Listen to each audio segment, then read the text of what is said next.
Recording in progress. करिए शुरुआत। मंगलाचरण। अष्टाध्यायी जगन्माता यस्य चित्तात् समुत्थिता वेदानाम् उपकाराय तस्मै पाणिनये नमः। नमस्कार, आप सर्वेનું સ્વાગત છે। આપણે જોઈ રહ્યા છે અષ્ટાધ્યાયમાં આવતી સંજ્ઞાઓ નામકરણ। એમાંથી મુખ્ય સંજ્ઞાઓ જોઈએ છે। ઘણી બધી સંજ્ઞાઓ રહી જાય છે। એ જ્યારે જ્યારે પ્રસંગ આવશે, પ્રક્રિયા આવશે, ત્યારે ત્યારે એને સ્પષ્ટ કરતા જઈશું, ઓળખતા જઈશું, જાણતા જઈશું, જોતા જઈશું। તો છેલ્લે આપણે સુપ પ્રત્યય, એની પહેલા એકવચન, દ્વિવચન, બહુવચન, સુપ પ્રત્યય દર્શન કરીને આગળ જઈશું। એમાં સુપ એ પ્રત્યાહાર છે। સ્ત્રી પ્રત્યય 10 આવશે, એ જે તે સ્ત્રી પ્રકરણ વખતે જોઈશું। તદ્ધિત પ્રત્યય નામને લાગનારા 286 છે, એ પણ જે તે સમયે જોઈશું। 4, 1, 2 સૂત્ર આવે છે, એમાં આ વિભાજન કર્યું છે। પ્રથમા વિભક્તિ એકવચન, દ્વિવચન, બહુવચનથી સપ્તમી વિભક્તિ બહુવચન સુધી 7 તરી 21, આમાં 8 તરી 24 છે। પણ 8મી વિભક્તિ સંબોધન, એને પ્રથમાનો જ એક ભાગ ગણી લીધો છે અને પ્રથમા વિભક્તિ એકવચન, અષ્ટમી વિભક્તિ એકવચન સંબોધી તરીકે અલગથી જાણ કરી। બાકી 2 દ્વિવચન, બહુવચન સરખા છે એમ કરીને ત્યાં ઓછું કરે જાય। બાકી સંબોધન સાથે વિભક્તિ તો 8 થઈ જશે, પણ પ્રત્યયો 21 સુપ। આદિનંત્યના સહેતા સુથી માંડીને અંતિમ અહીંયા પ સુધી આ બાજુ જે પ્રત્યયો મૂક્યા છે એના એ ઈતકરણ કર્યા પછીના છે। ઈતકરણ હજી આપણે કર્યું નથી એટલે એને જોતા નથી। આના પછી સંજ્ઞાઓ જેવી પૂરી થશે એટલે ઈતકરણ પ્રકરણ આવશે। તો સુપ એ પ્રત્યાહાર છે, શોર્ટકટ છે। આદિમાં શું છે, અંતિમ પ છે, વચ્ચે આવતા આ બધાનો બોધ થાય છે। એમાં પણ હજી વિભાજન આગળ આવશે। આ પ્રત્યયોમાં પણ ભાગલા પડશે અને નામકરણ જુદા આવશે। એ જ્યાં આવશે ત્યાં જોઈશું। પછી 1, 4, 103 સુપહ લખ્યું છે, એ કહેવા માંગે છે કે આ સુપ પ્રત્યયો જે છે 21 એ ત્રિકમાં છે। ત્રિકમાં એટલે કે એનું ક્રમશઃ એકવચન 1 માટે, દ્વિવચન 2 માટે અને 2 થી વધારે હોય તો બહુવચન સંજ્ઞા થાય છે, એટલા માટે સુપહ કહ્યું છે। 66મા ક્રમે નામકરણ આવે છે। સર્વનામ સ્થાન સંજ્ઞા। નામકરણ કેવું છે, એકલું સર્વનામ નહીં। સર્વનામ એકલું કહીએ તો નામની જગ્યાએ વપરાય, આગળ આવી ગયું છે।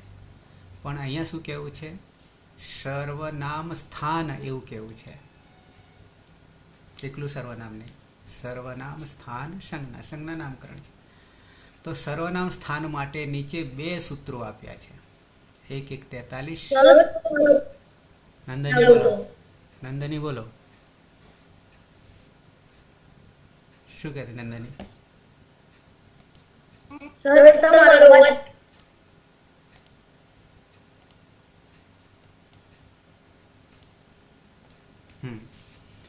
દરેકના માટે ઓછો સંભળાય છે સુરેશ? બરાબર આવે છે। ઓકે, જેમને ઓછો થઈ જાય એમના માટે કવરેજ તમારું ઓછું થઈ જશે, એટલા માટે આ પ્રોબ્લેમ આવશે। આ વિડીયો રેકોર્ડિંગ થઈ રહ્યું છે એટલે હું રાત્રે અપલોડ કરી દઉં છું યુટ્યુબ પર, એટલે તમારી અનુકૂળતાએ પાછા જોઈ લેવાનું, બરાબર ના ખ્યાલ આવ્યો હોય તો પણ। અચ્છા, સર્વનામ સ્થાન સંજ્ઞા। સર્વનામ સ્થાન સંજ્ઞા નીચે 2 સૂત્રોમાં એ જે કંઈ પ્રત્યયો છે, કયા પ્રત્યયો છે તો કે સુપ પ્રત્યયોને જ પરિવર્તન કર્યા છે, અથવા એમાંથી જ આવતા પ્રત્યયો છે એને આટલાને સર્વનામ કહીશું, એ વાત સુપમાં આવશે। અહીંયા ખાલી કોણ છે એટલી જ વાત છે. સર્વનામ સ્થાન, સર્વનામ સ્થાન. તો એની જ ઓળખ માટે 1143માં શુટ ડ જે છે એ ટ થઈ જશે. અહીંયા સાથે છે, સંધિયુક્ત છે એટલે શુડ થયું છે. શુડ નપુંસકસ્ય એવું લખ્યું છે. એ આગળ એને પાછા જ્યારે આવશે ત્યારે પણ જોઈશું આપણે. પણ શુટ છે, શુટ. એ શુટ એક પ્રત્યાહાર બનાવે. 52માંનો આ એક પણ પ્રત્યાહાર.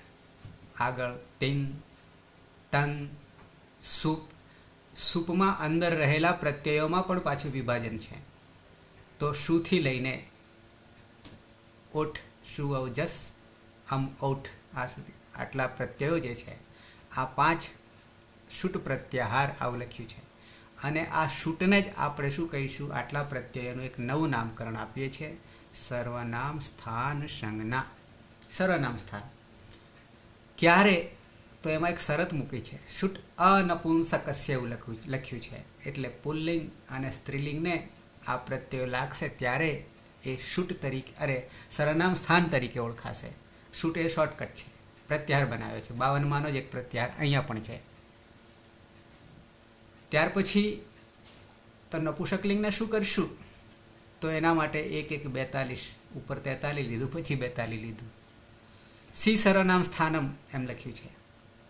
તો એ પણ સર્વનામ સ્થાન કરે છે, પણ કોને? નપુંસકલિંગ પ્રત્યયોને.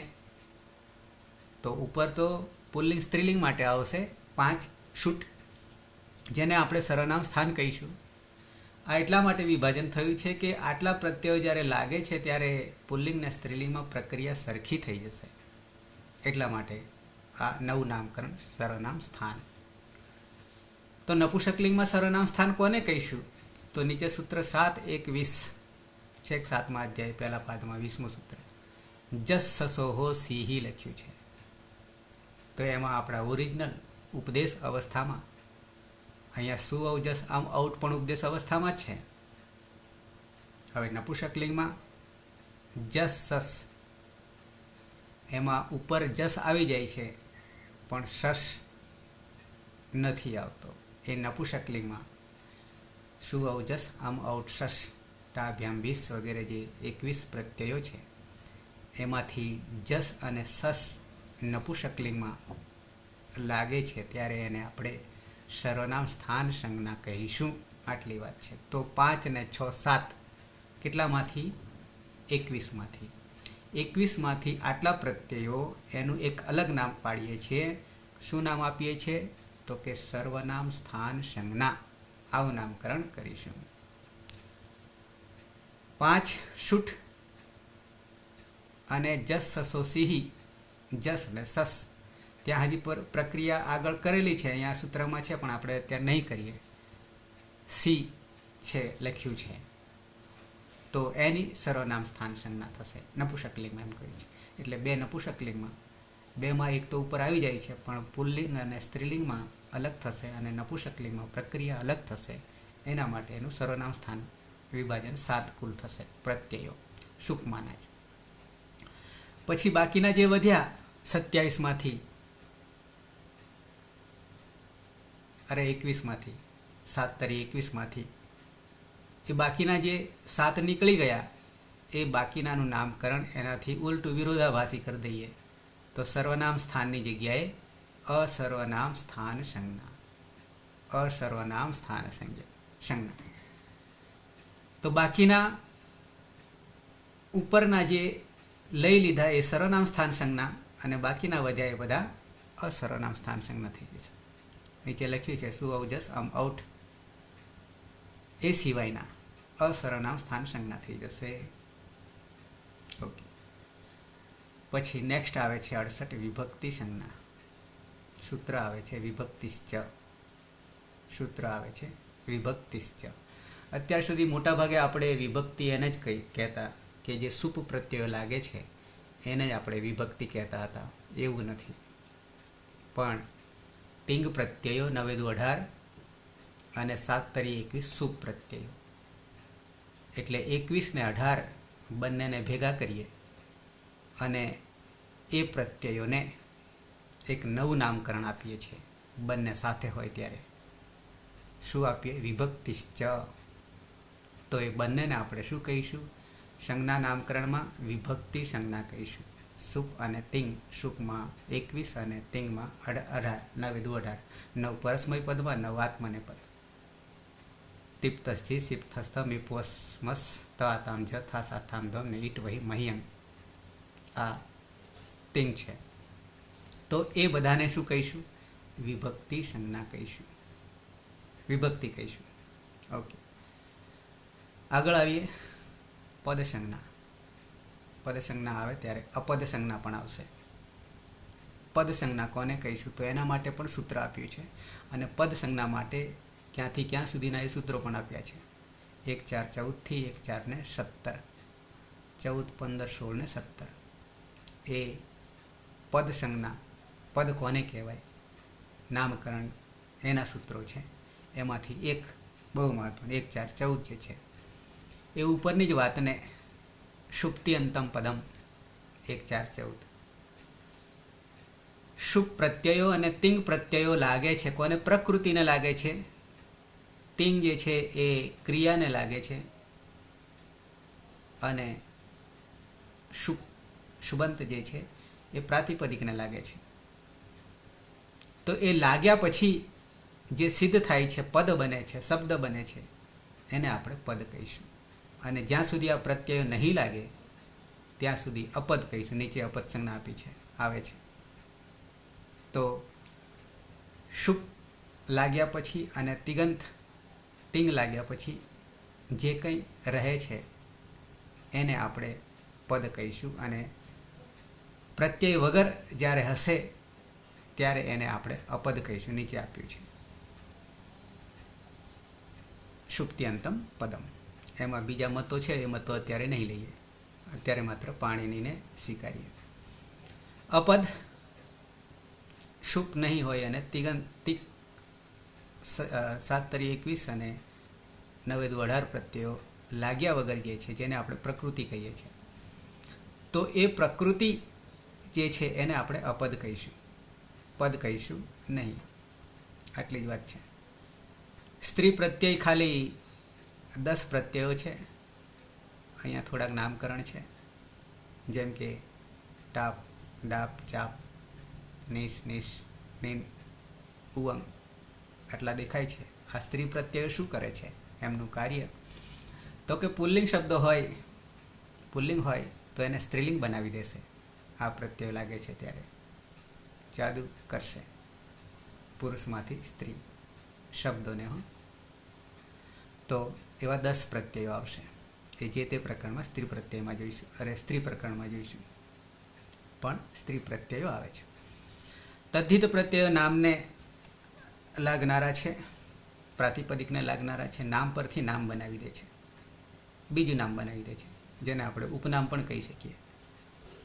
પ્રાતિપદિક નામને લાગે. અને જેમ કે અહીંયા દશરથ નામ છે, અહીંયા પાછળ અહીંયા છે ચ છ જ અહીંયા પાંચમો અનુનાસિક, તાલુ પ્લસ અનુનાસિક. અહીંયા હલંત્યમથી સંજ્ઞા થઈ જશે અને રહેશે એકલો ઈ, રસ્વ ઈ. તો એ ઈ થમાં લગાવી દઈએ તો બની જાય છે. સાથે સાથે અહીંયા એક બીજું પણ પરિવર્તન છે, એ હાલ નહીં જોઈએ. દશરથની જગ્યાએ દાસરથી થઈ જાય, દાસરથી હી થઈ જાય છે, રૂપ સીધું મૂકી દીધું છે. તો એ ઈયંગ પ્રત્યય લાગીને દશરથમાંથી દાસરથી બની જાય છે.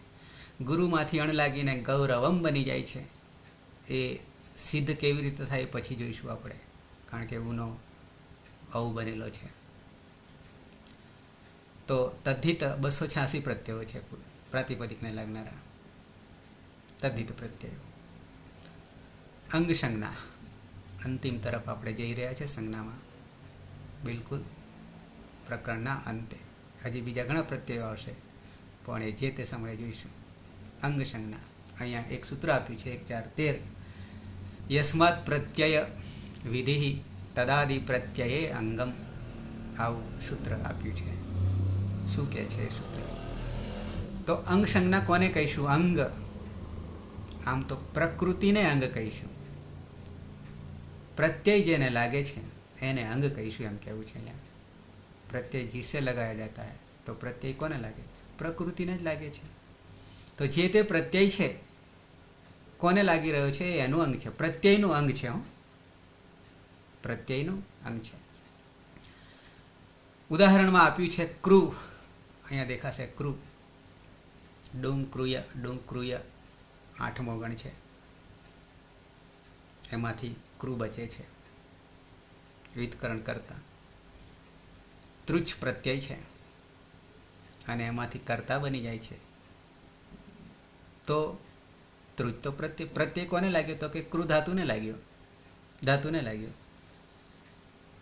તો અહીંયા તૃચનું અંગ કોણ છે? તૃચનું અંગ કોણ છે? તો કે ક્રુ છે, ક્રુ છે. તો એને આપણે અંગ કહીશું. આગળ બે પ્રત્યયો લાગશે. વિકરણ પ્રત્યય, લકારનો પ્રત્યય.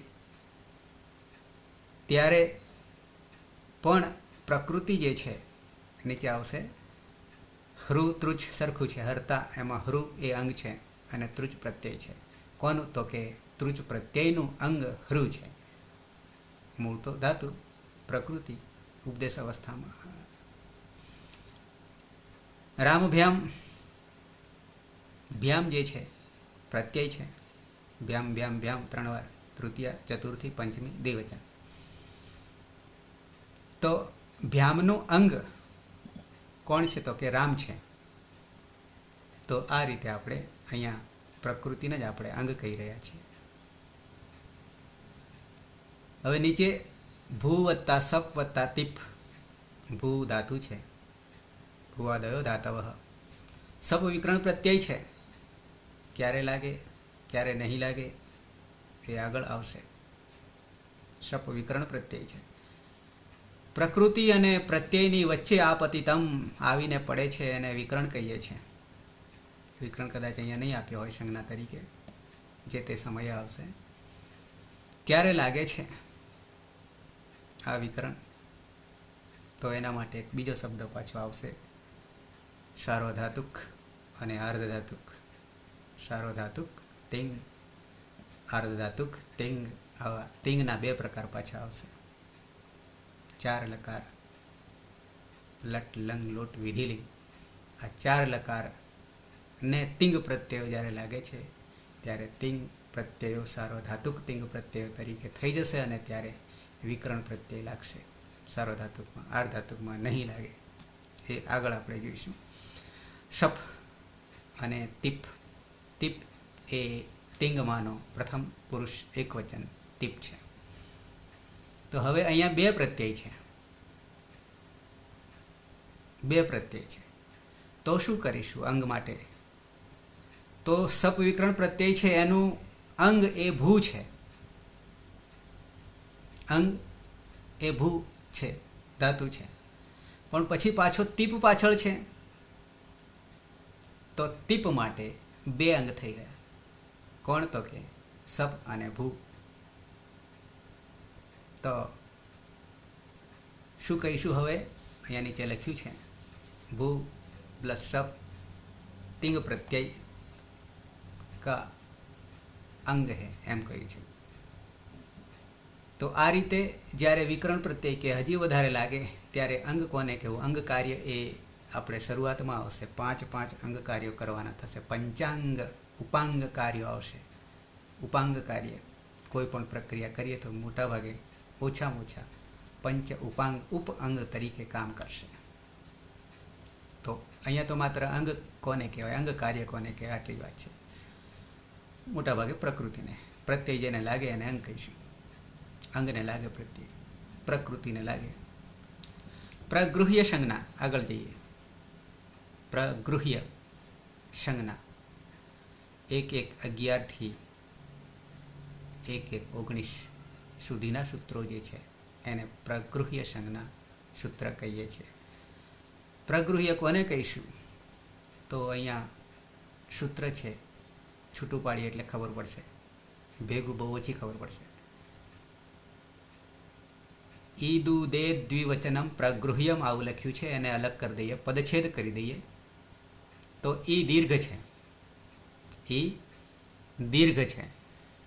પછી જે દુ દેખાય છે પણ દીર્ઘ છે, અને દે, પછી દ હલંત, દ્વિ દ અને વ અને રસ્વઈ, વચનમ, પ્રગૃહ્યમ, પ્રગૃહ્યમ. છૂટા પાડી આવે.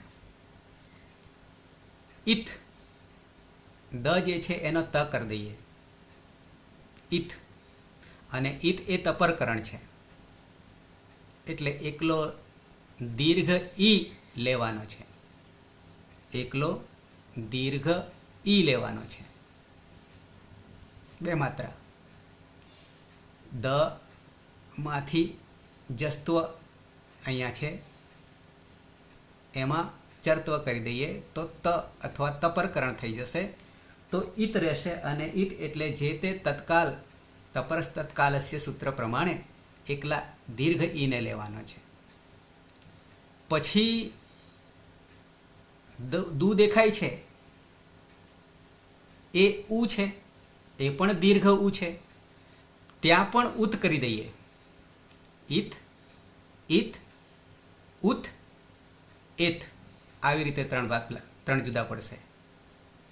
ઇત ત હલંત, ઉત ત હલંત, અને એત, એત ત હલંત. બધે દ દેખાય છે ને, ત્યાં ત હલંત કરી દઈએ, છૂટું પાડીએ, પદછેદ કરીએ, તો તપરકરણ થઈ જશે. તપરકરણ એટલે તત્કાલ સમય પૂરતું શું લઈશું, તો કે દીર્ઘ ઈ, દીર્ઘ ઉ, અને એ પણ દીર્ઘ જ છે, અચ છે, ત્રણ અચ છે. એ ક્યાં આવે તો અહીંયા લખ્યું છે, આમને આ પ્રગૃહ્યમ નામકરણ સંજ્ઞા દ્વિવચનના અંતમાં આવનારા, દ્વિવચનના રૂપોમાં અંતે આવનારા. કોણ, તો કે દીર્ઘ ઈ, દીર્ઘ ઉ, અને એ પણ આપણે દીર્ઘ જ કહીશું. આ ત્રણેયને એક નવું નામકરણ કરી દઈએ તો એને પ્રગૃહ્ય સંજ્ઞા કહીશું, પ્રગૃહ્ય કહીશું. જેમ કે યથા અગ્નિ, અગ્નિ લખાય, ની જે છે અંતે એ રસ્વ લખાય, અગ્નિ, પણ દ્વિવચનનું બે અગ્નિ છે, એટલે રૂપ બનાવતા પ્રત્યય લગાવતા એ દીર્ઘ થઈ જશે, એટલે કે ઈ થઈ ગયો દીર્ઘ. તો અગ્નિ એમાં રહેલો ઈ જે છે એને આપણે પ્રગૃહ્ય કહીશું, પ્રગૃહ્ય કહીશું. વાયુ ઉ છે, એ પણ દ્વિવચનનું, બે વાયુ. ચૂટું સૂત્ર આપણી પાસે આવશે ઈતકરણમાં, ચૂટું, બે છૂટા પાડીએ તો રસ્વ રસ્વ થઈ જશે, ઉ. પણ દ્વિવચન ચ વર્ગ અને ટ વર્ગ, ત્યાં દીર્ઘ, અહીંયા ટૂંકમાં દીર્ઘ ઉ જે છે દ્વિવચનમાં અંતે આવનારો ઉ, એને આપણે પ્રગૃહ્ય કહીશું. એવી જ રીતે માલા, માલે, માલાહ, માલા સ્ત્રીલિંગ, આકારાંત, એના રૂપોમાં જ્યારે પ્રત્યયથી આપણે દ્વિવચનમાં, પ્રથમા દ્વિતીય દ્વિવચનમાં એ લાગશે, ત્યારે માલે થઈ જશે, બે માલા, એવું એનો અર્થ થશે, બે માલા. તો ત્યાં અહીંયા એ છે, તો આ એને આપણે પ્રગૃહ્ય સંજ્ઞા કહીશું. તો દીર્ઘ ઈ, દીર્ઘ ઉ, અને એ પણ બે માત્રા છે, દીર્ઘ કહીશું, પણ એને બે માત્રા, એ, ઐ, ઓ, ઔ, એમાં ખાલી એ. પછી ધાતુનું રૂપ છે પચ ધાતુ, ડુ પચસ ધાતુ છે ઉપદેશ અવસ્થામાં. તો પચનું પચેતે દ્વિવચન, પચેતે દ્વિવચન, એ તે પ્રત્યય લાગે, ત્યારે અહીંયા એ છે, બે રાંધે છે, બે જણ રાંધે છે, તે બે જણ રાંધે છે, આવો અર્થ થશે. ત્યારે અહીંયા એ લાગ્યો છે, એને પણ આપણે પ્રગૃહ્ય કહીશું. તો આવી રીતે ઈદ દુદે દ્વિવચનમ પ્રગૃહ્યમ, ઇત, ઉત, એત, દ્વિવચનમ, દ્વિવચનમ, પ્રગૃહ્યમ. દીર્ઘ ઈ, દીર્ઘ ઉ, અને એ દ્વિવચનના અંતે લાગે છે, એને આપણે પ્રગૃહ્ય કહીશું. આગળ આવીએ, નિષ્ઠા સંજ્ઞા. સૂત્ર છે 1.26માં, તવતુ નિષ્ઠા, તવતુ નિષ્ઠા. કૃદંતના પ્રત્યયો છે, અને આ બે પ્રત્યયો જ્યારે લાગશે ત્યારે આ પ્રત્યયનું નામકરણ નિષ્ઠા સંજ્ઞા છે. નિષ્ઠા સંજ્ઞા કરવાથી કંઈક પરિવર્તન આગળ આવશે, એટલા માટે નામકરણ કર્યું નિષ્ઠા સંજ્ઞા. કોને? ત અને તવતુ. 76માં સંપ્રસારણ સંજ્ઞા. સંપ્રસારણ સંજ્ઞા એની સાથે એક બીજું તમને અહીંયા જણાવી દઉં. સંધિ આવે છે, યણ સંધિ. સંધિ યણ સંધિ. ઈકો યણચી સૂત્ર આવે છે. ઈકો યણચી સૂત્ર આવે છે. તો ઈકો યણચી શું કરે છે એ સંધિમાં જોઈશું. અચ સંધિમાં અચ સંધિમાં યણ સંધિ આવે છે. આમ તો અંતસ્થ સંધિ થાય કરવા જઈએ ત્યારે. અચમાંથી અંતસ્થ યણ થઈ જાય છે. ક્યારે? ઈકો યણચી. ઈક પ્રત્યાહાર છે. આ એટલા માટે લઉં છું, એનું ઊંધું અહીંયા થાય છે સંપ્રસારણમાં. સંપ્રસારણ સંજ્ઞા. તો ઈકનો યણ થાય એ યણ સંધિ. ઈક બરાબર 4. માહેશ્વર સૂત્રમાં પહેલા સૂત્રમાંથી અને બાદ કરી દઈએ અને બીજા સૂત્રમાં રૂલુક ક સુધી જઈએ. કરી ગણતરી કરવાની નથી. હલંત્યમથી એની સંજ્ઞા થઈ જાય છે. 4 બચે છે. ઈ, ઉ, રૂ અને લુ. ઈક. તો એ ચારેયનો શું થઈ જાય છે યણ સંધિમાં? તો કે યણ થઈ જાય છે. યણ થવું એટલે યણ પણ પ્રત્યાહાર છે. ક્રમશઃનું પણ સૂત્ર સ્થાને અંતરતમ આવશે. સાથે સાથે ઉચ્ચારણ પણ ધ્યાન રાખે છે, નહીં તો બીજો બીજામાં જતો રહે તો ગોત્ર સિવાય સમાવેશ નહીં થાય. સામાજિક દ્રષ્ટિએ, વર્ણની દ્રષ્ટિએ પણ નહીં થાય. તો ઈકનો યણ થાય, પણ હવે અહીંયા ઊંધું છે સંપ્રસારણમાં. ઈકો યણચીમાં અચી અચ પરમાં હોય, અચી 9 એ આપણે સંધિમાં જોઈશું. ઈકો યણચીમાં યણ. પણ અહીંયા ઈક યણ સંપ્રસારણમ એનું ઊંધું થઈ ગયું. સંપ્રસારણ કોને કહીએ? તો કે ઈક યણ દેખાય છે. ઈક યણ એ ગ જે છે એ આપણે છૂટું પાડીએ તો ઈક છે, ક છે, ક હલન છે, પ્રત્યાહાર છે. ઈક પ્રત્યાહાર છે બરાબર 4. કયા 4? તો કે ઈ, ઉ, રૂ, લુ. તો ઈક યણ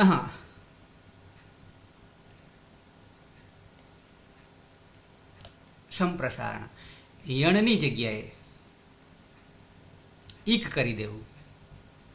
યણની જગ્યાએ ઈક કરી દેવું. પહેલાં કરતાં ઊંધું કરી દેવું. ઈકો યણચી કરતાં ઊંધું કરી દેવું.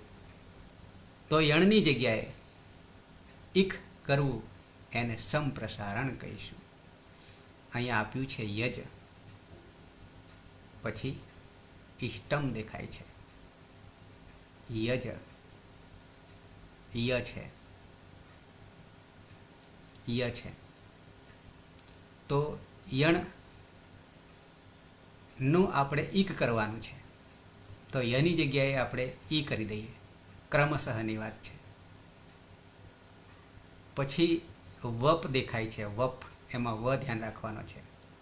વ. તો એ વ તો જે યણનો છે, યવરલ, અને એમાં ઈક જોઈએ તો ઉ. ઈકોને યણચી હું તમને પછી લખીને બતાવું છું. સંપ્રસારણ અને ઈકો યણચી ખાલી સંજ્ઞા માટે. તો વનો ઉ થઈ ગયો. પછી ગ્રહ છે. ગ્રહ છે, એમાં ર છે, રેપ છે, એનો રૂ થઈ ગયો. હવે સેજ તમને લખીને બતાવી દઉં.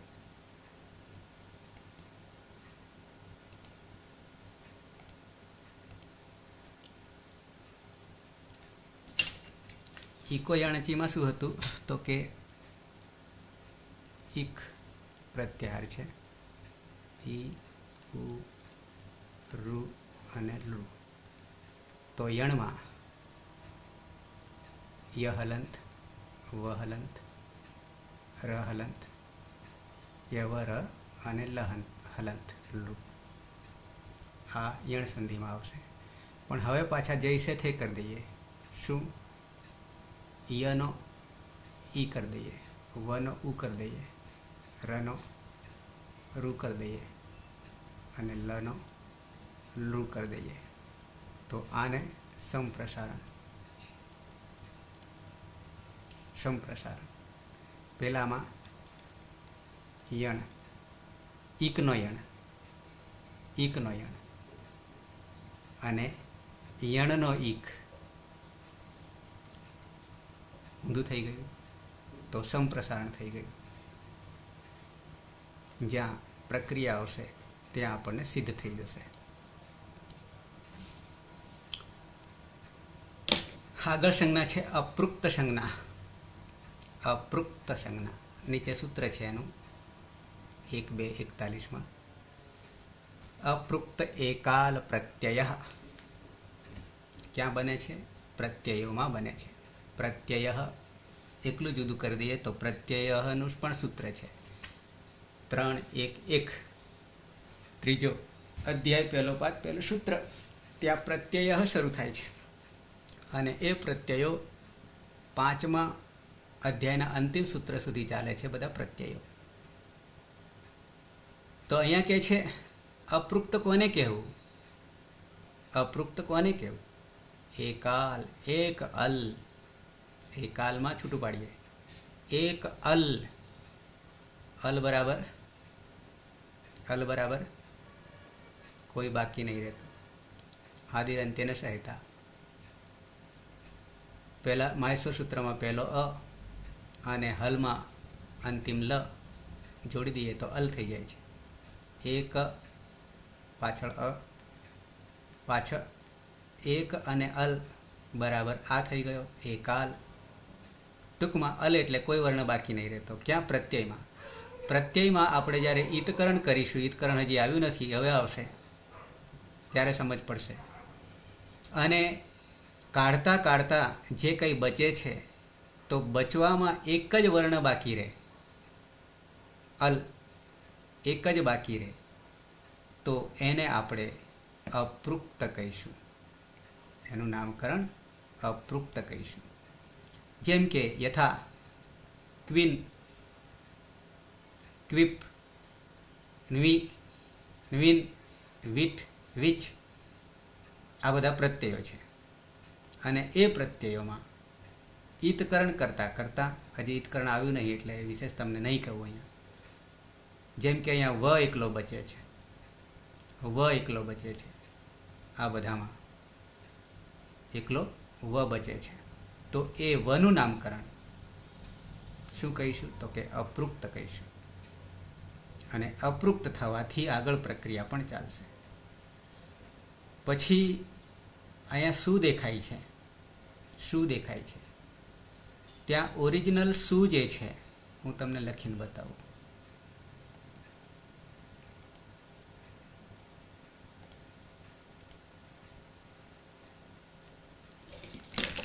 શુભ પ્રત્યય જે છે એ શુભ પ્રત્યયમાં પ્રથમ વિભક્તિ એક વચનમાં છે. આમ તો શુભ કર્યું છે પણ આવી રીતે શું આવશે? શું અવજસ પણ શું આવો છે? તો અહીંયા સહલંત વત્તા ઉ આવો છે. અહીંયા ઉ જે છે ચંદ્રબિંદીવાળો. આપણે ઈતકરણનું પ્રકરણ શરૂઆત કરીશું 1-3-2થી. તો એમાં પહેલું જ સૂત્ર આવે છે ઉપદેશે અજ અનુનાસિકિત. ઉપદેશે જ અનુનાસિકિત. ઉપદેશ અવસ્થામાં અજ હોય અને અનુનાસિક હોય તો એની ઈત સંજ્ઞા થશે. અને તસ્ય લોપ અદર્શન લોપ એતિ ઇતિ ગચ્છતિ જે પાછળથી જતો રહે છે. હવે આ સહલંત બચ્યો આમાંથી, તો એને આપણે શું કહીશું? અપૃક્ત કહીશું. અપૃક્ત એકાલ સંજ્ઞા.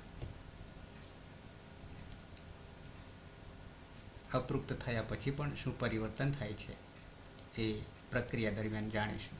અહીંયા ખાલી અપૃક્ત કોને કહેવાય?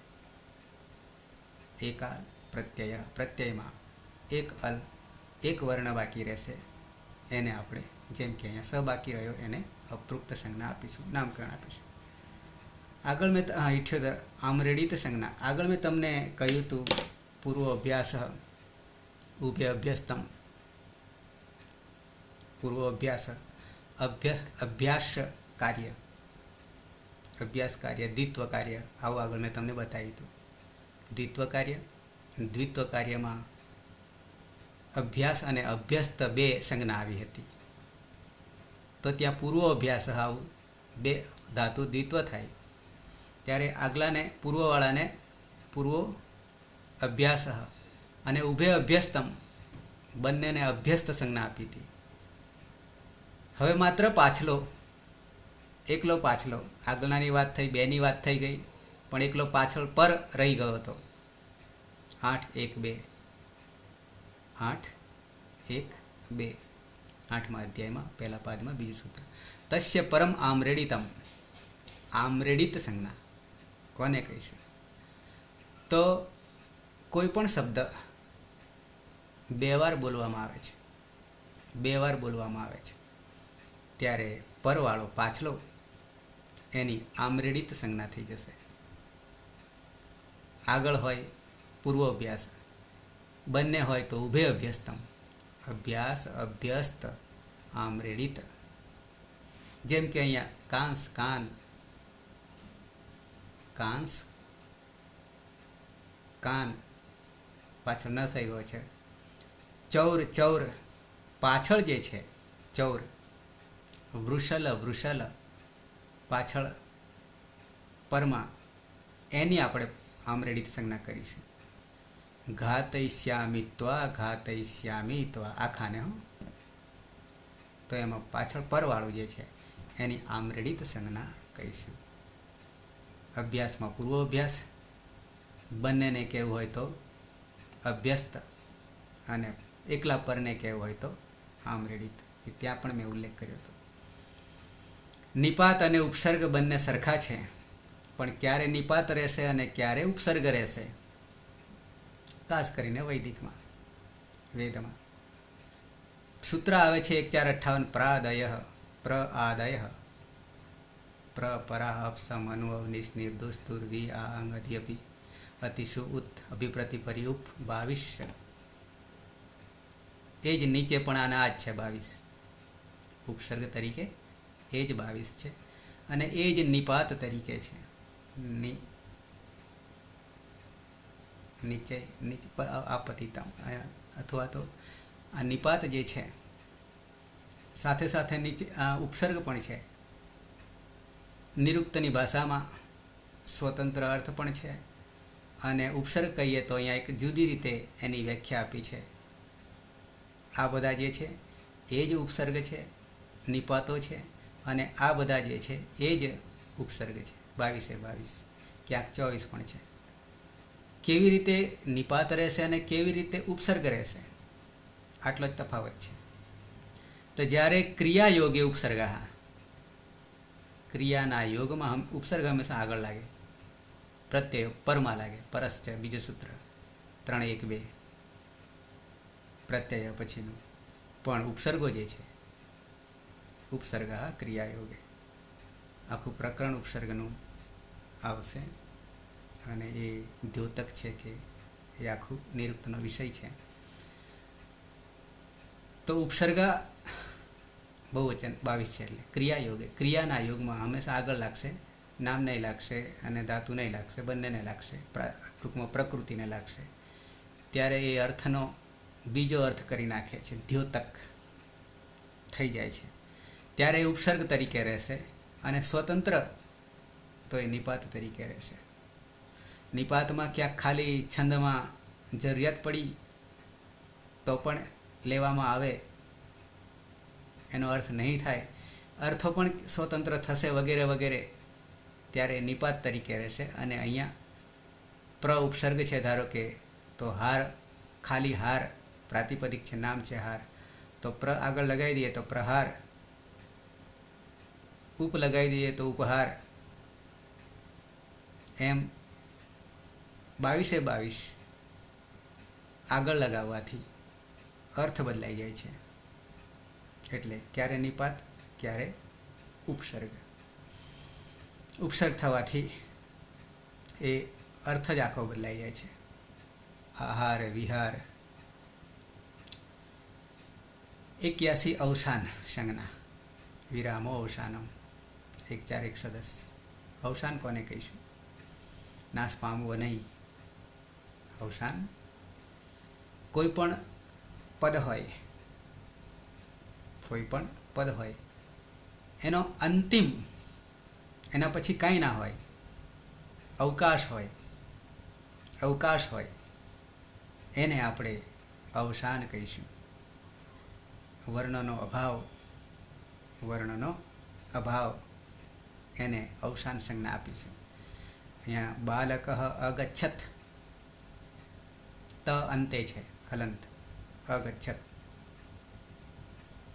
યસ્તન ભૂતકાળ, તો એ તની અવસાન સંજ્ઞા થાય છે. આમ તો આગળ આપણે એક વસ્તુ આવી જોઈ હતી, ટી સંજ્ઞા અને ઘુ સંજ્ઞા અને ઉપધા સંજ્ઞા ને આવું બધું આપણે જોયું હતું. ત્યાં આવી જ વસ્તુ બને છે, પણ અહીંયા હજી વિશેષ તમને કહું તો પાછળ કંઈ ના હોવું, અવકાશ હોવો, એ આપણે સૂક્ષ્મમાં પણ આગળ આવશે. વિરામો અવસાનો, અને અવસાન થવાથી યાની અંતિમ અવસાન સંજ્ઞા થવાથી પરિવર્તન શું આવે છે? વિસર્ગ ક્યાંક થઈ જશે ખર આવવાથી. તો વિરામ અવસાનમ, અંતિમ પછી કંઈ ના હોવું એને વિરામ કહીશું. સંહિતા સંજ્ઞા 3 જગ્યાએ ફેલાયેલી છે, 3 જગ્યાએ આવશે, પણ અહીંયા માત્ર સંહિતા. આમ તો સંધિ કહીએ છીએ, વાસ્તવમાં કંઈક અર્થ જુદો થઈ રહ્યો છે, અને એના કાર્યક્ષેત્ર 3 જગ્યાએ આવશે. અહીંયા 1:1:7 નહીં હો, 1:1:7 નહીં. 1:1:7 તો હલો અનંતરા સંયોગ છે. હલો અનંતરા સંયોગ છે. સંયોગ કોને કહીએ એના માટે છે. એ અહીંયા સીધું મૂકી દીધું, કદાચ ભૂલથી થઈ ગયું. 1:1:7 હલ વ્યવધાન નહીં હોય એને સંયોગ કહીએ છીએ. અહીંયા સંહિતા કહીએ છીએ. શબ્દ જુઓ, થોડા ડિફરન્સવાળા છે. અહીંયા પાછું સંધિ છે, સંયોગ છે, સંહિતા છે, સંધિ છે. અચ્છા, તો અહીંયા 1:4 ને 109 કરી દેજો. 1:1:7 જગ્યાએ 1:4:109 સૂત્ર છે. કયું? આ પરહ સન્નિકર્ષ સંહિતા. આ ખાલી સંજ્ઞા છે, નામકરણ છે. સંધિને બતાવનારું સૂત્ર, પણ એને આપણે સંહિતા કહીશું. કેમ સંહિતા કહીશું? સંધિ નહીં કહીએ છતાં મોટા ભાગે આપણે એને સંધિ જ કહેવામાં આવે છે. સંહિતાને સંધિ જ કહીએ છીએ, સંહિતા. બરાબર. તો અહીંયા અર્થ એવો થાય છે કે જે વર્ણો છે એ વર્ણોને અતિશય સામીપ્ય, અને સામીપ્ય કહેવા જતાં ગેપ એટલી રાખીશું અડધી માત્રાની. ઘણી રાખીએ તો અડધી માત્રાની. 2 અ ભેગા થઈ જાય અને લખવાના થાય ત્યારે અવગ્રહ અડધો થઈ જાય છે. 2 હલ ભેગા થઈ જાય પછી અચ આવે તો અડધો હલ આપણે લખીએ છીએ. તો વર્ણોનું અતિશય સામીપ્ય, વચ્ચે બીજું કોઈ ઘૂસી જ ના જાય, અને ઘણીવાર એ સાયલેન્ટ થઈ જાય બોલવા જતાં, તો એને સંહિતા કહીએ છીએ. પરહ સન્નિકર્ષ, સન્નિકર્ષ નજીક હોવું, સામીપ્ય હોવું, અતિશય સામીપ્ય હોવું. અહીંયા ઉદાહરણ આપ્યું છે સુધી ઉપાસ્ય. ધીમાં દીર્ઘ ઈકાર છે અને પછી ઉ છે. ઈકાર અને ઉકાર. ઉ આ બાજુ ઉકારમાં દીર્ઘ કર્યો છે અને ઉમાં રસ્વ કર્યો છે. આ ઈકાર ઉકાર બંને અચ છે. એ બંનેની અતિશય સામીપ્ય, ખૂબ નજીક હોવું, એને સંહિતા સંજ્ઞા કહીશું. બીજી ભાષામાં આપણે મોટાભાગે સંધિ જ કહીએ છીએ. તો આ સૂત્ર ફરી પાછું જ્યારે આવશે ત્યાં પણ આપણે જોઈશું સંહિતા વખતે. 83 થી 85 3 સંજ્ઞા છે, નામકરણ છે.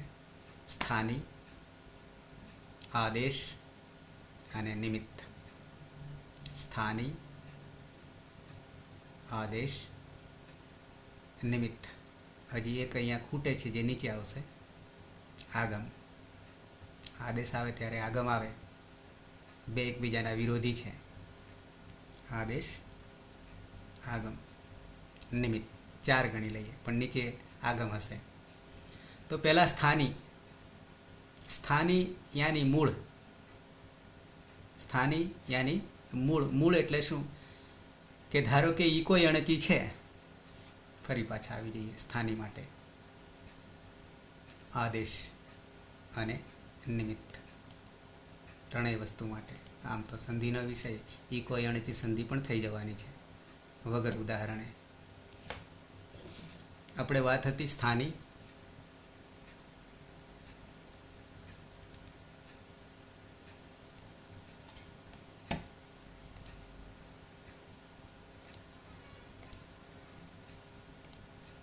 સ્થાની, આદેશ, નિમિત્ત અને આગમ. આગમને પછી લઈશું.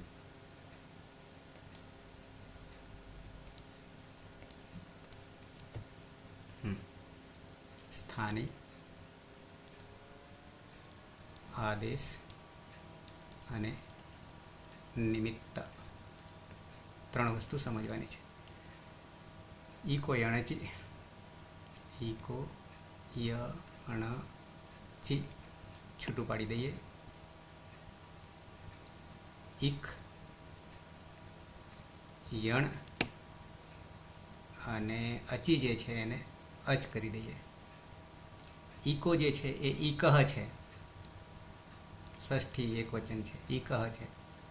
ઈકમાં 4 છે, અચ 4 છે. ઈ, ઉ, રૂ અને લુ. તો ઈકો અણચીમાં આ જે છે એ આ સ્થાની છે. સ્થાની છે.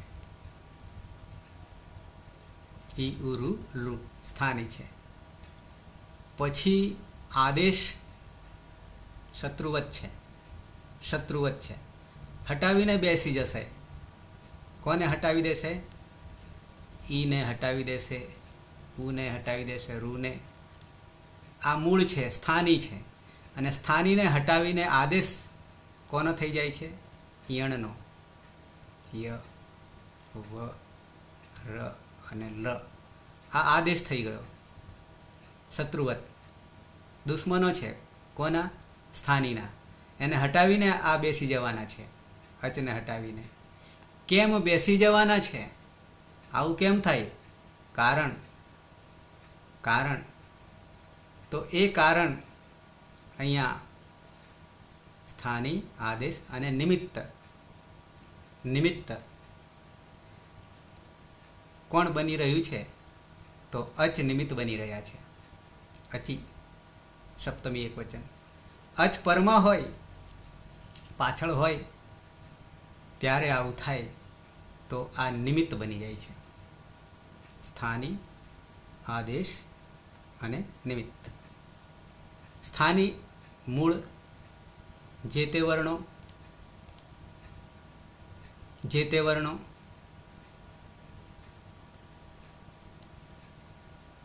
અને એની જગ્યાએ હટાવીને બેસી જશે એ આદેશ થઈ જશે. કેવા છે આદેશ? શત્રુવત આદેશ. શત્રુવત આદેશ. કેમ આવું થાય એનું કારણ, જવાબદાર કોણ છે? એ નિમિત્ત થઈ જશે. એ નિમિત્ત થઈ જશે. આના કારણે આવું થયું. તો આ રીતે સ્થાની, આદેશ અને નિમિત્ત. જેમ કે અહીંયા આપ્યું છે પ્રતિ વત્તા એકહ. પ્રતિમાં રસ્વ ઈ છે. રસ્વ ઈ છે અને અહીંયા એ છે. હવે ઈનો ય થઈ ગયો છે. ત હલંત કરી દઈએ. પ્રતિ એકહ લખવું પડશે. પ્રતિ એકહ.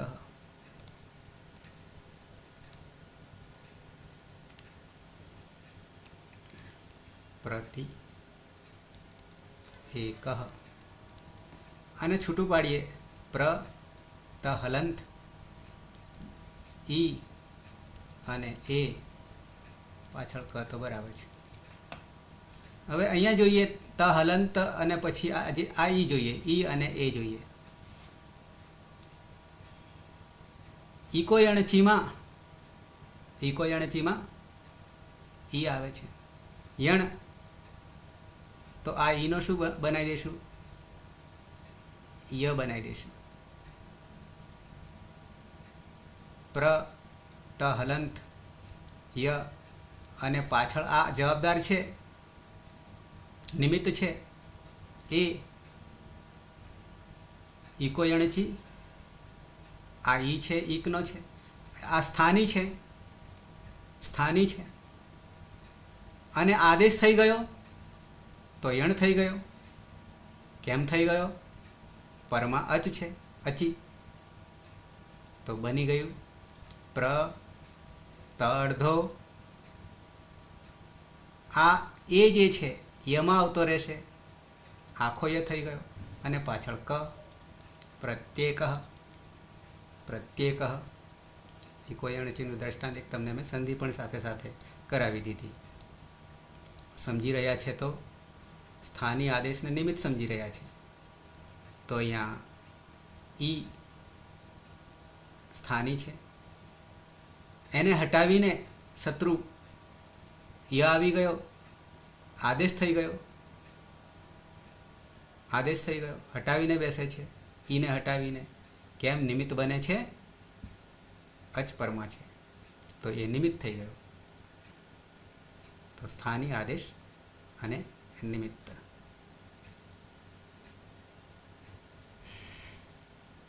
એ જ વસ્તુ અહીંયા સમજાવી છે. આગમ પેલા કરતાં વિરોધી છે. આ હટાવે નહીં, રહેવા જ દેશે મૂળને, હટાવ્યા વગર બેસશે. મિત્રવત છે આગમ. ઘરમાં કોઈ આવે, અતિથિ દેવો ભવ, કાઢી ના મુકાય. આદેશ તો સીધો આપણને પૂછવાય નહીં રહે, હુમલો કરશે અને આપણને હટવું પડશે આદેશમાં. પણ આગમ એ શત્રુ નથી, મિત્ર છે. એ મિત્ર 3 પ્રકારના મિત્ર છે પાછા. આગમ મિત્રવત છે. આગમ એ મૂળ સ્થાનીને હટાવતો નથી, પણ ક્યારેક આગળ બેસાડે, ક્યારેક પાછળ બેસાડે, ક્યારેક બાજુમાં બેસાડે.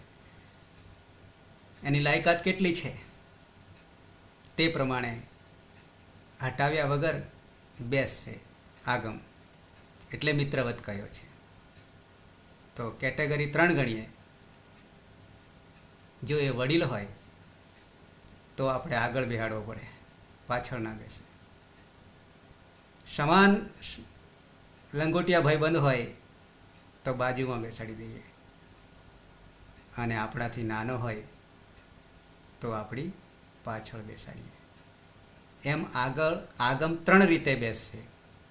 આગમ મિત્રવત છે, એને સમાવવો પડશે.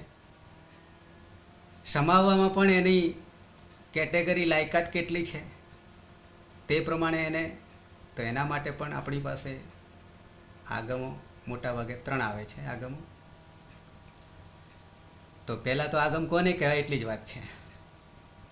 આગમનો યાની મિત્રવત એ આવે છે, સ્થાનીમાં જોડે બેસે છે, યા આગળ બેસે છે, યા પાછળ બેસે છે. 3 જગ્યાએ એના સ્થાન છે. હટાવ્યા વગર કોઈકનો આગમ થાય છે, અતિથિ આવે છે ત્યારે આપણે ઘરમાં એના સમાવેશ કરીશું, એમ આગમનો સમાવેશ કરવાનો છે. સૂત્ર અહીંયા આપ્યું છે આદ્યંતૌ ટકિતૌ. દ્વિવચનના રૂપો છે. આદ્યંતૌ ટકિતૌ પ્રક્રિયામાં વિશેષ જાણીશું આવશે ત્યારે. પણ આગમ 3 રીતે, એમાંથી 2 અહીંયા આપ્યું છે અને નીચે એક આપશે, મિદચો અંત્યાત પરહમ આપશે. 3 રીતે બેસશે. મેં તમને જે આપ્યું લાયકાત પ્રમાણે, વડીલ છે કે મિત્ર છે કે હજી આપણાથી નાનો છે, તે પ્રમાણે એમને બેસાડીશું, જગ્યા આપીશું, સ્થાન આપીશું. તો આદિ અંતૌ ટકિતૌ. ટ ને ક અહીંયા છે, દ્વિવચન છે. ટ અને ક છે. અને આદિ અને અંત છે. આદ્યંતૌ ટકિતૌ, આદ્યંતૌ ટકિતૌ સૂત્ર જ છે. તો આગમને ક્યાં બેસાડીશું એની વાત આવી રહી છે. વાત કરી રહ્યા છે માત્ર આગમની, સંજ્ઞાની વાત કરી રહ્યા છે.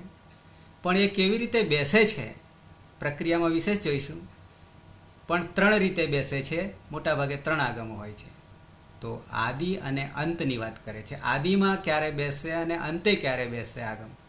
આપણાથી આગળ ક્યારે બેસે અને આપણાથી પાછળ ક્યારે બેસે. વડીલ ક્યારે ગણાશે અને આપણાથી નાનો ક્યારે ગણાશે આગમ.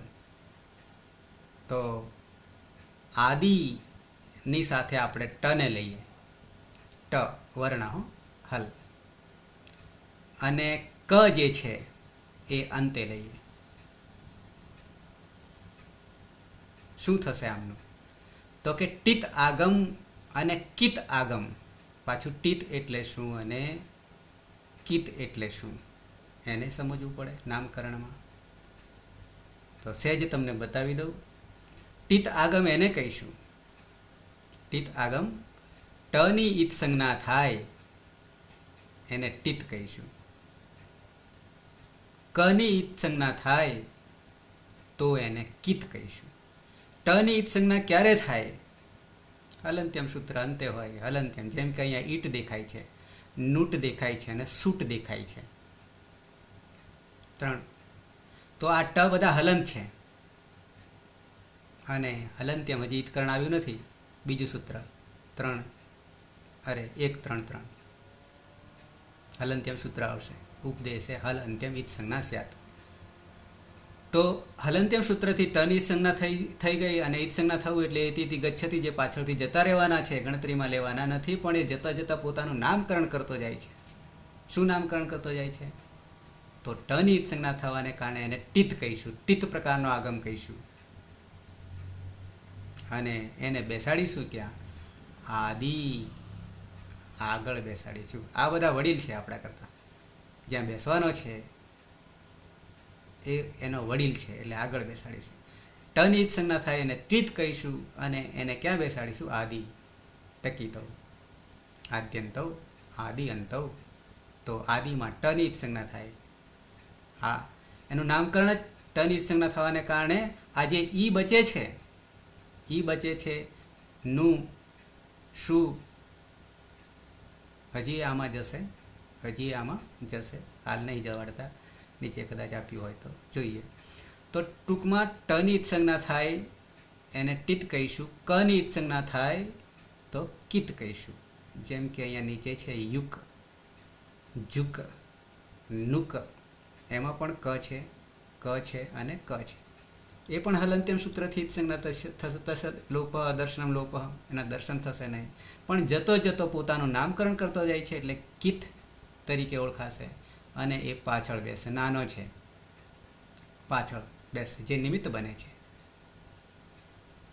એની પાછળ બેસશે. ઓકે, અહીંયા જોયું યથા સ્યતિ, આ એક પ્રત્યય છે સ્યતિ. અને ઈઠ, ઈડાગમ પણ બીજી ભાષામાં આપણે કહીશું. એક આખું પ્રકરણ આવશે બીજા તબક્કામાં. તો ઈટનો આગમ કર્યો છે. ઈઠ પણ ટની ઈત સંજ્ઞા થઈ એટલે કોની આગળ? સ્યતિ પ્રત્યય છે એની આગળ બેસાડીશું. તો ઈઠ સ્ય થઈ જશે. ટય હજી જતો રહેશે. સ્યતિ ઈટ, ઈટ સ્યતિ. હવે ટ તો જતો રહેવાનો છે પણ આ સનું પરિવર્તન પાછો અહીંયા ટિત આગમ છે. આ દંત્ય સકાર છે એનો પ્રક્રિયામાં મૂર્ધન્ય સકાર થઈ જશે. પણ ઈ સ્યતિ થઈ ગયું, આગળ બેસી ગયું. ઈ ટિત આગમ છે એટલે ઈને આગળ બેસાડ્યો.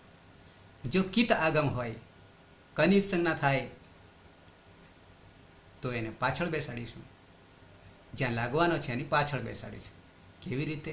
નુક, જુક, શુક, ત્રણેયમાં ક છે અને હલંત્યમ સૂત્રથી ઈત સંજ્ઞા થઈ જશે. ધારો કે પા ધાતુ છે, પાપીવતી, યુગ પાછળ લાગ્યું કારણ કે કની ઈત સંજ્ઞા થવાની છે. કિત પ્રકારનો આગમ છે, એટલે આગળ પાની આગળ નહીં બેસાડીએ, કારણ કે ટીત નથી, કિત છે, એટલે પાની પાછળ બેસાડીશું. તો અહીંયા યુક દેખાય છે, કની સંજ્ઞા થઈ ગઈ, એકલો યુ બચે છે. પછી પ્રક્રિયામાં હજી પાય બનશે, તરત નહીં તો પાયું થઈ જાય. વાજુક છે, આ એ ઉ હજી જશે, આમાં હજી એ ઉ જશે, કની સંજ્ઞા થવાને કારણે કિત થઈ ગયો. અને જ હલંત વાજ એટલે ટૂંકમાં આગમ ક્યાં બેઠો? અહીંયા પાછળ બેઠો. કની સંજ્ઞા થાય તો પાછળ બેસશે, ટની સંજ્ઞા થાય તો આગળ બેસશે. આટલી જ વાત છે અહીંયા આગમની. અને હજી એક આગમ વચ્ચે છે, અહીંયા લી ને નુક. કની સંજ્ઞા થઈ ગઈ, ઉની પણ ઈત સંજ્ઞા થઈ જશે, ન હલંત બચશે, એટલે લીન પાછળ. કેમ તો કે કની સંજ્ઞા કિત છે, અને કિત હોવાને કારણે આદ્યંતવ ટકીતવ સૂત્રથી પાછળ બેસે છે. આદિ અને અંત ટકીતવ. આદિ હોય તો ટની સંજ્ઞા થાય, અને અંત હોય તો કની સંજ્ઞા. કની સંજ્ઞા થાય તો અંતમાં, અને ટની થાય તો આદિમાં. આદ્યંતવ ટકીતવ. આટલી વાત છે. હવે આગળ બેસાડ્યો, પાછળ બેસાડ્યો, પણ હવે આપણો સમકક્ષ લંગોટીયો ભાઈબંધ હોય તો એના માટે મિદચો અંત્યાત પર. મિત પ્રકારનો આગમ. મની ઈત સંજ્ઞા થાય, ટની થાય તો ટીત એ આગળ બેસે, કની ઈત સંજ્ઞા થાય તો એ પાછળ બેસે, અને ટીત, કિત અને મિત મની ઈત સંજ્ઞા થાય તો ક્યાં બેસશે? તો આ દ છે ને એ ત થઈ જશે, મિત. મિત મની ઈત સંજ્ઞા થાય તે એવા આગમ. મની ઈત સંજ્ઞા થાય એવા આગમ.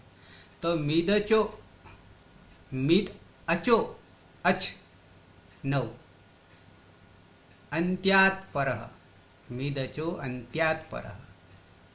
અંતિમ અચ પછી બેસશે.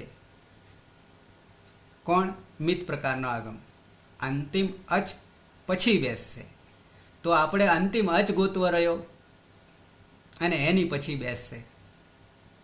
જોઈએ અહીંયા નુમ, નુમાગમ, પુમ, ઉમ 3 આપ્યા છે. આ પાછળ મ લાગ્યો છે, હલંત્યમથી ઈત સંજ્ઞા થઈ જશે. તસ્ય લોપ, દર્શન લોપ, નુપુ અને ઉ, એમાંય ઉએ જશે હજી આ બધામાં. આમાં નુમાં એકલો ન હલંત રહેશે, પ હલંત રહેશે. વદ ધાતુ છે, બોલવું. એમાં નુમનો આગમ કરીએ તો ઈતકરણ કરતાં મન ઈત સંજ્ઞા થઈ ગઈ, એટલે મિત પ્રકારનો થઈ ગયો. નમારેલો ઉએ જશે.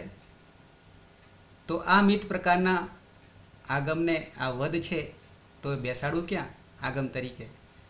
તો વ છે, અને વમાં આનું પૂરું કરવું પડશે. વમાં અ રહેલો છે, અને પછી દ હલંત છે. તો હવે અંતિમ અચ ક્યાં આવ્યો?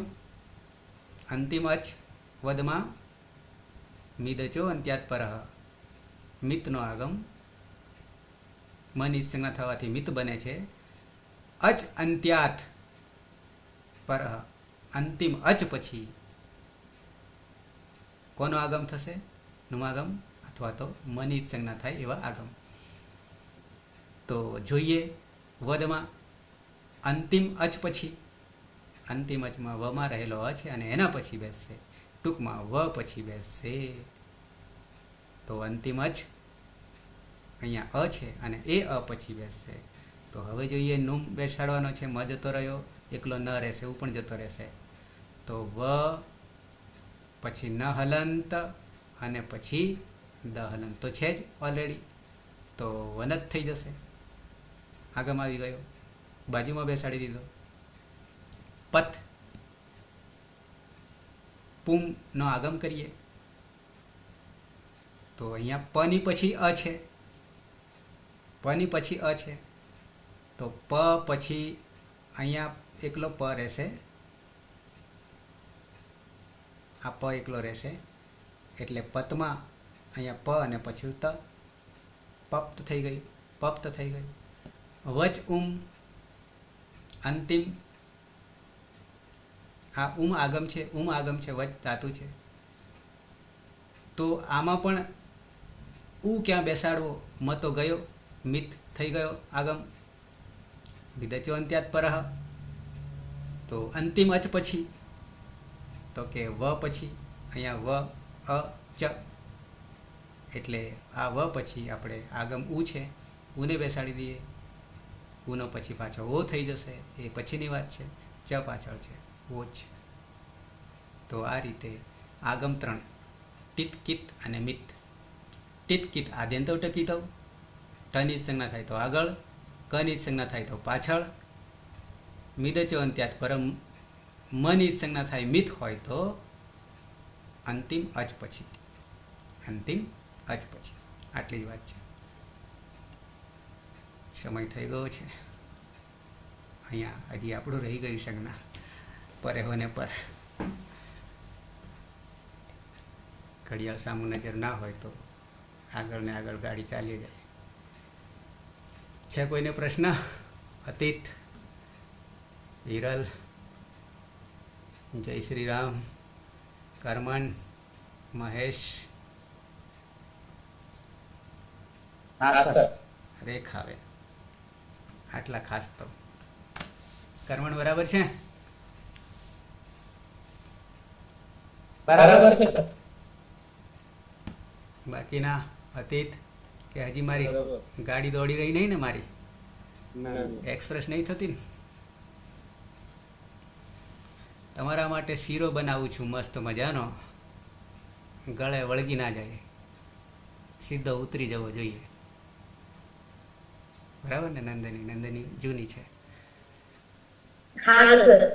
અને છતાં હજી વળગે એમ લાગે તો હજી વધારે ગોળ નાખીશ, ખાંડ નહીં નાખું. તો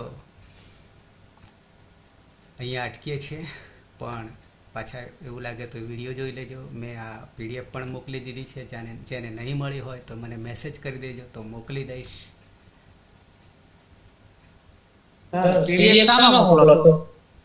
વોટ્સએપમાં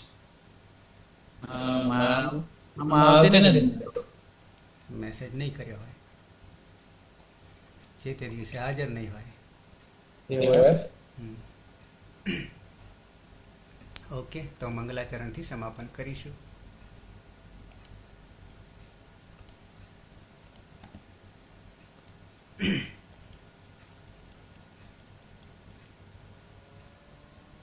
ચૌદમો સદાશિવ સમારંભામ તથા પાણિનિ મધ્યમામ અસ્મદાચાર્ય પર્યંતામ વંદે ગુરુ પરંપરામ. વંદે ગુરુ પરંપરામ. વંદે ગુરુ પરંપરામ. શુભરાત્રિ. કાલે પાછા 9 વાગે મળી જઈશું. જેટલા તમે ઝડપથી જોડાવો એટલે આપણે વહેલા શરૂઆત. આમ તો કરી જ દઉં છું, હું રાહ નહીં જોતો, કારણ કે સમય કોઈની રાહ નહીં જોતો. મળીએ આવતીકાલે.